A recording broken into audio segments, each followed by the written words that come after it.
Hi, I'm Sarah. Welcome to the Daily English Show. This is our last week in Wolfville. On Saturday we're flying to Vancouver and we're actually stopping on the way in Toronto, but only for a few hours, unfortunately. We wanted to stay there longer, but we can't, so we're just going to have to come back to Canada.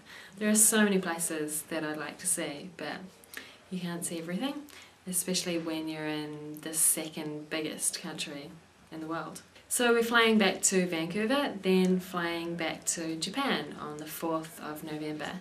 So we have a week to fill in, and during that time we're going to Vancouver Island for a couple of days, and after that I'm not sure yet. I'm supposed to be sorting that out, but I haven't quite got around to that. Anyway, after we get back to Japan we're going to take a bit of a holiday. The Daily English Show hasn't had a holiday since last August when we took a month off.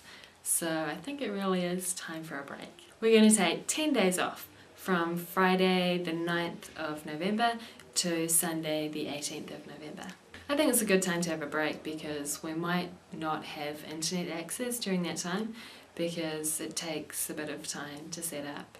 We're going back to Kuchan, by the way, the same place we were in last winter, back to the yellow couch. And it'll be nice to have a break when we get back to get over the jet lag, do a bit of cleaning, and I might even do some work on the Daily English Show website.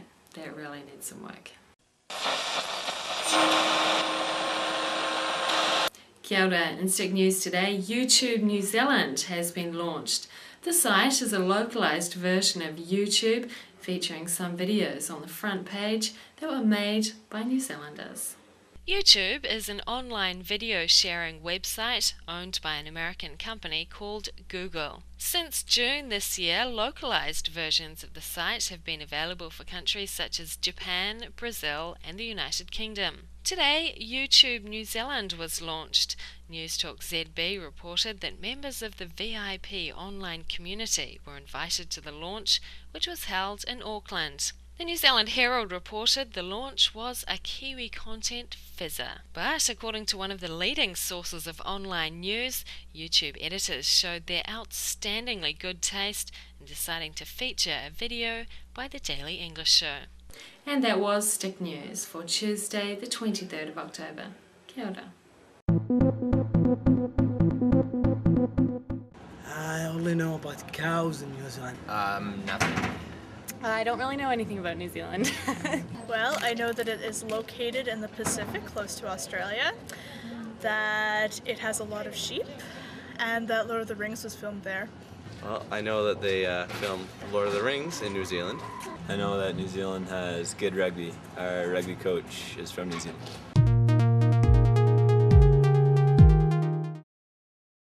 What's different about the New Zealand site? Are they all made by Kiwis? Oh, that's weird. Isn't YouTube very popular in New Zealand?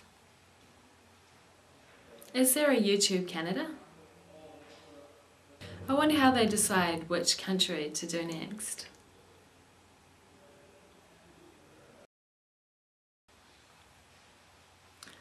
Not much. The videos on the front page are different. No, most of them are made by Australians.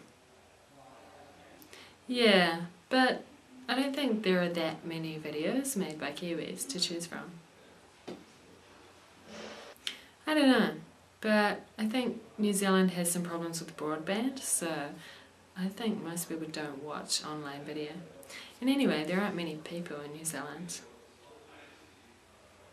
No, there isn't. I guess maybe there will be in the future though. Yeah, I don't know. What's the population of New Zealand? A. 40,000, B. 4 million, C. 40 million. B. New Zealand's closest neighbours to the north are A. Hawaii, Guam and Bali, B. Australia, Samoa and Vanuatu, C. New Caledonia, Fiji and Tonga. C. The first settlers of New Zealand were A. Polynesian, B. Asian, C. African. A. The Māori name of New Zealand is A. Waitangi, B. Tūmeke, C. Aotearoa. C. The Prime Minister of New Zealand is A. John Howard, B. Helen Clark, C. Stephen Harper. B. And that was the Daily Englisher. See you tomorrow. Bye.